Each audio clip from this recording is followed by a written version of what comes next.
Welcome back students. अपनी last video में हम लोग डीएनए के बारे में पढ़ रहे थे। कंटिन्यू करेंगे हम बिल्कुल सेम टॉपिक से। हम लोगों ने जो लास्ट टाइम पढ़ा था हम इस डायग्राम के ऊपर थे। इस डायग्राम के बारे में मैंने आपको पढ़ाया था। 2 chains of the DNA are there, one is running from 5 to 3 another from 3 to 5. So that's why we are calling that DNA has 2 chains which are anti-parallel in nature.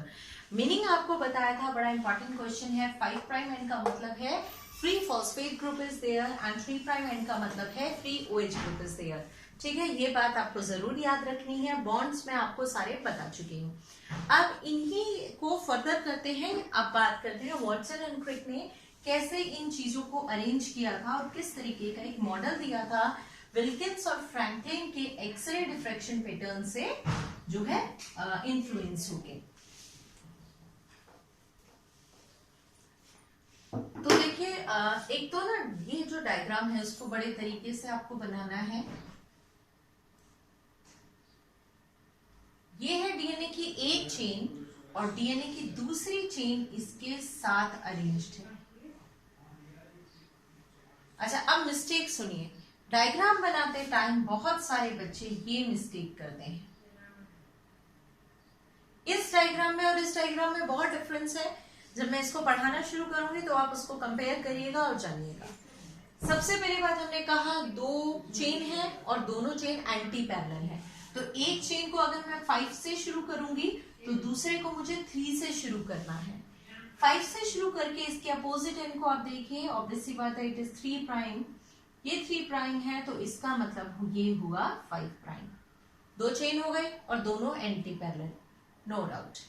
अब सुनिए, डीएनए जब ये घूम रहा है, हेलिकल है, तो ये कुछ इस तरीके से हेलिकल बना हुआ है कि इसके स्ट्रक्चर में you will be able to see एक साइड से ज्यादा अंदर का डिप्रेशन है। इसको हम कहते हैं मेजर ग्रूव। अगर आप कहेंगे उस साइड से देख लो कोई प्रॉब्लम नहीं, यहां से इसको माइनर नाम देंगे, अगले को मेजर नाम देंगे। तो अगली साइड से ये कम है, that is minor groove. That is major groove, this is minor groove. Then another, the same thing, we will call it again a major groove. So a major groove, minor groove and again a major groove. इस तरीके का आपको ये pattern देखने को मिलेगा। Same pattern आगे चलेगा, again minor major minor major. आप इस डायग्राम को देखिए, इस डायग्राम में आप कहीं से भी मेजर या माइनर शो नहीं कर सकते। So it is a wrong diagram. बनाते टाइम ये ध्यान रखिएगा, इस तरीके से मेजर और माइनर ग्रुप्स आप शो कर सके। क्या होता है इन चेन्स के अंदर? ये एक चेन का मतलब क्या है, मैं यहाँ छोटा सा बना रही हूँ, hope you are able to see. Chain का मतलब है ये फॉस्फेट ग्रुप ऐसे होगी और इस तरफ निकल रखा होगा बेस, कोई भी लगा लो, एडेनिन, और इस साइड होगा फॉस्फेट ग्रुप। सेम वे यहां पर होगी आपकी दूसरी पेंटोज शुगर, राइट। इस साइड होगा आपका फॉस्फेट ग्रुप, सॉरी, इस साइड होगा आपका दूसरा बेस, कोई भी मान लीजिए गुआनिन, और इस साइड होगा पेंटोज शुगर और ये फॉस्फेट ग्रुप इससे जुड़ा होगा। और ये एंटी पैरेलल चेन है, यानी इस पे अपोजिट चल रहा होगा, इस पे कुछ ऐसा होगा, इस तरीके से। इस साइड होगा इसके फॉस्फेट और इस साइड होगा इसकी ग्वानिन है, तो इट विल बी साइटोसिन और इनके बीच होगा ट्रिपल बॉन्ड। ये चेन है, इस तरीके की चेन चल रही है। Hope you are able to understand. अब देखिए, इसमें आपको कितने ऐसे बेसेस मिलेंगे, इसको कहते हैं बेस पेयर। ये 1 बेस पेयर है, यानी एक के सामने दूसरा आया, दिस इज 1 बेस पेयर। ऐसे कितने बेस पेयर होते हैं? तो ये जो मेजर से मेजर का डिस्टेंस कह लो या माइनर से माइनर का डिस्टेंस कह लो, तो ये जो डिस्टेंस होता है मेजर टू मेजर या माइनर टू माइनर, इस डिस्टेंस को कहते हैं हम 1 हेलिक्स या 1 हेलिकल, ठीक है, और या फिर हम इसको 1 पिच भी कहते हैं, 1 हेलिक्स या 1 पिच। अब ये 1 हेलिक्स या 1 पिच के अंदर क्या चीजें हैं, इसको देखिए। कहते हैं इसके अंदर ऐसे कितने आ जाएंगे, ऐसे इसके अंदर आ जाएंगे आपके 10 बेस पेयर्स। अब आप कहेंगे आपने तो ऊपर 4 बनाए हैं, ये जब सर्कल कर रहा है तो एक अंदर की तरफ छुप गया, आपको समझ नहीं आया तो वी कैन ड्रॉ 1 मोर, कोई बड़ी बात नहीं। तो 1 हेलिक्स या 1 पिच के अंदर ये हो गए 10 base pair. Total 10 base pair. इस वर्ड को जरा ध्यान से देख लो, ये ही आपको पूरे चैप्टर में मिलेगा। So this word is base pair, यानी कि बीपी यानी कि बेस पेयर। तो 10 बेस पेयर यहाँ प्रेजेंट है। अब इसका मेजरमेंट मैं आपको बता देती हूँ। ये जो डिस्टेंस होता है वन हेलिक्स का, जो डिस्टेंस होता है, this distance is always 34 angstrom. 34 angstrom का होता है ये फिक्स। 34 एंगस्ट्रॉम पे फिर घूम के आ जाता है, नेक्स्ट 34 पे फिर से ये घूम के आ जाता है। इस तरीके से हर 34 एंगस्ट्रॉम पे ये वन रोटेशन कर लेता है। अब सोचिए 34 एंगस्ट्रॉम के अंदर अगर 10 हैं तो ऑब्वियस सी बात है दो बेस पेयर के बीच का क्या डिस्टेंस हुआ। मैंने आपको कहा जब टोटल ये 34 एंगस्ट्रॉम है तो दो के बीच का क्या डिस्टेंस हुआ, तो दो के बीच का ये डिस्टेंस हो गया 3.4 एंगस्ट्रॉम। बाई 34 एंगस्ट्रॉम को हमने 10 से डिवाइड किया, so it gives 3.4 angstrom. So a total distance of 3.4 angstrom is this. Diameter की बात करते हैं तो डायमीटर भी बड़ा कांस्टेंट है इसका। कितना डायमीटर है, दैट इज 20 एंगस्ट्रॉम। 20 एंगस्ट्रॉम का डायमीटर इसका रहता है। तो वॉटसन एंड क्रिक के डबल हेलिकल मॉडल के बारे में मैंने आपको कुछ चीजें बताई, इसके कुछ फीचर्स बता दिए। आपको बताया कि जो डबल हेलिकल मॉडल है, it has two chains which are antiparallel 5 to 3 and 3 to 5। 5, 3 ये जितने भी वर्ड हैं इनके मीनिंग आपको आने चाहिए। आपको न्यूक्लियोसाइड के कंपोनेंट, न्यूक्लियोसाइड के कंपोनेंट ये सब आने चाहिए, ठीक है। अदर देन दैट आपको बॉन्ड्स इनके सभी पता होने चाहिए, इसकी मेजरमेंट पता होनी चाहिए। ये हुआ वॉटसन एंड क्रिक का दिया हुआ मॉडल। इस मॉडल को अगर हम एक लैडर से कंपेयर करें, एक सीढ़ी से कंपेयर करें, जो रोटेटिंग वाली आपने देखी होगी ना, स्टेयर केस होता है, उससे अगर कंपेयर करें तो इसको देख के कहा जा सकता है कि जो स्टेयर है उसकी जो बैकबोन है, बैकबोन बोल रहे हैं वो जो डंडियां होंगी और बीच में होंगे उसके स्टेप्स, ठीक है। तो कहते हैं ये बैकबोन किससे बनी हुई है, बैकबोन बनी हुई है शुगर और फॉस्फेट से।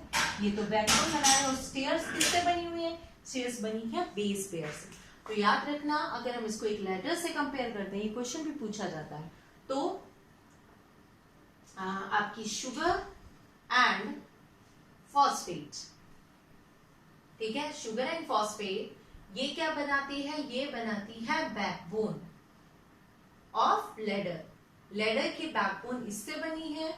और नाइट्रोजनस बेस, ये नाइट्रोजनस बेस किससे बना है, ये बना हुआ है आपका नाइट्रोजनस बेस क्या बना रहा है, ये आपके स्टेयर्स बना रहा है, या हम कहें ये आपके स्टेप्स बना रहा है। इस तरीके का है। अब इससे रिलेटेड कुछ क्वेश्चंस हमें करने हैं। कैसे, आपसे पूछा जा सकता है या पूछा इवन जाता है कि ये बताइए इसका डायमीटर फिक्स क्यों है। ऐसा क्यों नहीं हो गया कि कहीं यहाँ पर डायमीटर ज्यादा है और कहीं पर कम है। तो उसका एक सीधा सा रीजन है, क्योंकि देखो इसमें चेन में है क्या, दोनों तरफ शुगर, दोनों तरफ फॉस्फेट।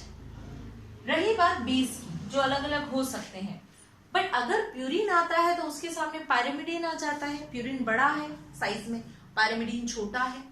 अगर पायरिमिडीन आता है यानी छोटे वाला आता है तो यहाँ पर बड़ा वाला आ जाता है। तो प्यूरिन के सामने पायरिमिडीन एंड पायरिमिडीन के सामने प्यूरिन, यानी ऑलवेज जो साइज है वो तो सेम रह गया ना। So this is the reason. फिर से रिपीट कर रही हूँ, अगर आपसे पूछा जाए why the diameter of the DNA always remain constant, तो आपको यही आंसर देना है, because in DNA double helical model, purine always lie opposite to pyrimidine and pyrimidine always lie opposite to purine. इस रीजन की वजह से इनका डायमीटर हमेशा कांस्टेंट रहता है। तो मैंने आपको इसका रीजन बताया। एक चीज जो हमारी स्किप हो गई थी, आपको वो मैं बता देती हूँ, that is the chemical name या that is the other name. तो किसके अदर नेम की मैं बात कर रही हूँ, हम बात कर रहे हैं थायमीन। थायमीन जो होता है आपका, उसका दूसरा नाम, तो जो थायमीन है वो उसको ना मिथाइलेटेड यूरेसिल भी कहते हैं। मिथाइलेटेड यूरेसिल क्यों कहा थायमीन को मिथाइलेटेड यूरेसिल, इसकी बात समझिए। भाई थायमीन कहते हैं, यूरेसिल ऐसा है, ठीक है, ये यूरेसिल है। अब इस यूरेसिल पे एक मिथाइल ग्रुप जुड़ गया, ये बन गया थायमीन। तो यानी मिथाइल ग्रुप जुड़ते ही यूरेसिल थायमीन बन जाता है, इसीलिए उसका दूसरा नाम मिथाइलेटेड यूरेसिल भी दिया। तो एक आप ह्यूमन जीनोम प्रोजेक्ट चैप्टर के लास्ट टॉपिक में आप जब पढ़ेंगे तो you will came to know that जो ह्यूमंस है उसने अपने डीएनए का, जो कि काफी लंबा डीएनए है, अपने डीएनए का जो सीक्वेंस है कि कब ए आएगा, कब जी आएगा, कब सी आएगा, वो सारी की सारी सीक्वेंस का पता लगा लिया है, जो एक बहुत बड़ा काम है। उस सारे सीक्वेंस का पता लगा लिया गया है और उससे बहुत सारे प्रोजेक्ट्स आगे किए जा रहे हैं। इसके बारे में भी हम लोग फर्दर आगे पढ़ेंगे। अब और कौन सी चीजें हमें पढ़नी है, तो ये न्यूक्लियोटाइड कितने होते हैं, इनका नंबर, कुछ डाटा आपको एनसीईआरटी में गिवन है, ये डाटा आपको जरूर याद रखना है।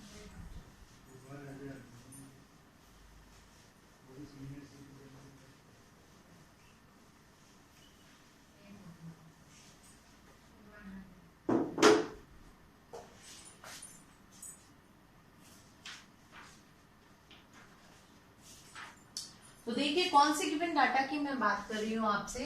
सो डाटा टू रिमेंबर,